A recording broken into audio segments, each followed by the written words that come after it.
मैं doctor Rekha Bhadauria, assistant professor PG government college Jhalawar. बच्चों, आज हम बीए फर्स्ट ईयर की समाजशास्त्र विषय के चैप्टर समाजशास्त्र का अर्थ पर चर्चा करेंगे।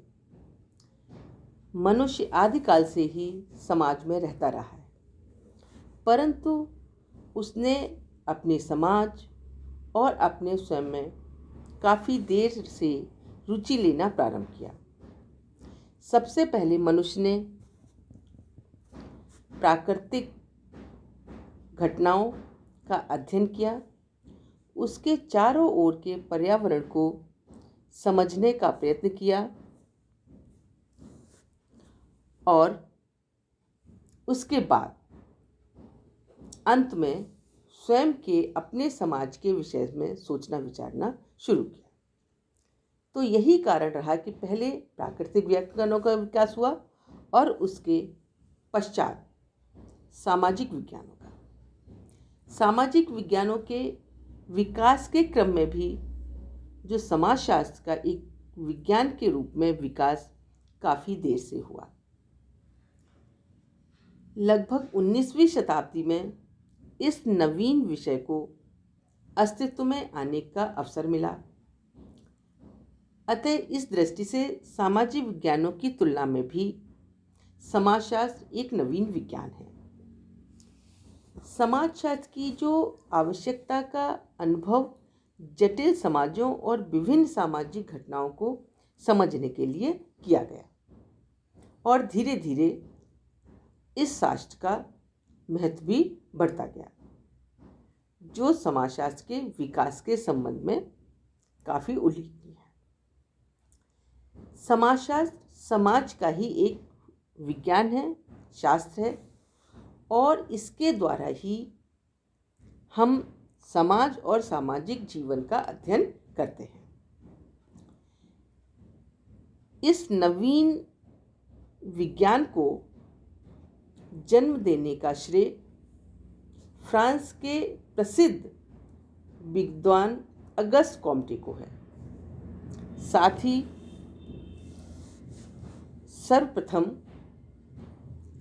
इन्होंने इस नवीन विज्ञान को जन्म देने का श्रेय है और ये समाजशास्त्र के जन्मदाता कहे जाते हैं।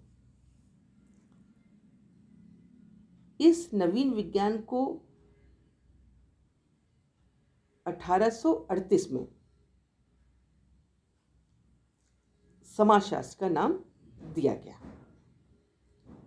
और इसीलिए इनको समाजशास्त्र का जनक कहा जाता है। दूसरे समाजशास्त्र की उत्पत्ति के मूल स्रोतों में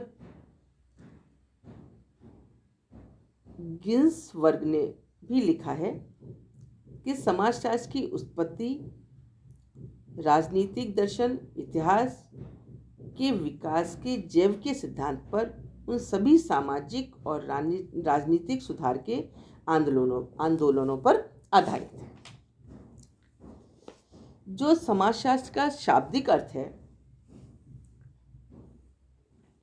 उस पर हम देखते हैं कि समाजशास्त्र दो शब्दों से मिलकर बना है। पहला शब्द सोशियस लैटिन भाषा से लिया गया है और दूसरा शब्द लोगस जो ग्रीक भाषा से लिया गया है।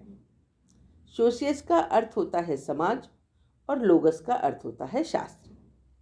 अतः इस प्रकार समाजशास्त्र का शाब्दिक अर्थ जो है समाज का शास्त्र और विज्ञान है। 19वीं शताब्दी के उत्तरार्ध में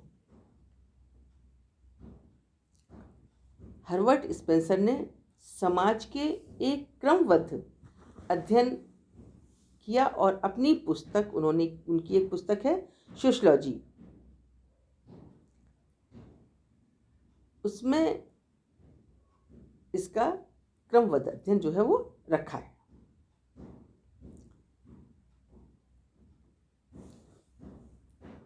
समाजशास्त्र को हम 4 भागों में बांट सकते हैं। समाजशास्त्र समाज के अध्ययन के रूप में, समाजशास्त्र सामाजिक संबंधों के अध्ययन के रूप में, और समाजशास्त्र समूहों के अध्ययन के रूप में, तथा समाजशास्त्र सामाजिक अंतःक्रियाओं के अध्ययन के रूप में। क्योंकि जो समाज है वो समाजशास्त्र सामाजिक अध्ययन, समाजशास्त्र समाज का ही अध्ययन करता है। समाजशास्त्र सामाजिक व्यक्ति का जो एक दूसरे से संबंध है उसका अध्ययन करता है, उनके बीच में होने वाली अंतःक्रियाओं का अध्ययन करता है, क्योंकि ये ही एक समाज के निर्माण के लिए आवश्यक है। तो इन सारे समाज में जो क्रियाएं होती हैं, जो सामाजिक संबंध हैं, जो सामाजिक समूह हैं, उनके ही हमारा समाजशास्त्र अध्ययन करता है। समाजशास्त्र की जो परिभाषा है उसमें मैकाइवर एवं पेस ने कहा है कि समाजशास्त्र सामाजिक संबंधों के विषय में है और संबंधों के इसी जाल को हम समाज कहते हैं। कि जो व्यक्ति का एक दूसरे से संबंध बना हुआ है, व्यक्ति का दूसरे व्यक्ति से संबंध, समाज से संबंध, समितियों से संबंध, समुदाय से संबंध, है ना। तो ये जब एक संबंध एक शाखा से दूसरी शाखा की तरफ फैलते हैं तो उनका पूरा एक जाल बन जाता है और उसी जाल को हम समाज कहते हैं। दूसरी मैकाइवर एम पेज ने लिखा है समाजशास्त्र सामाजिक संबंधों तथा कृत्यों का अध्ययन है। कि समाजशास्त्र जो सामाजिक संबंध है उनका अध्ययन करता है और दूसरा उनके बीच पाई जाने वाली क्रियाओं का भी अध्ययन करता है।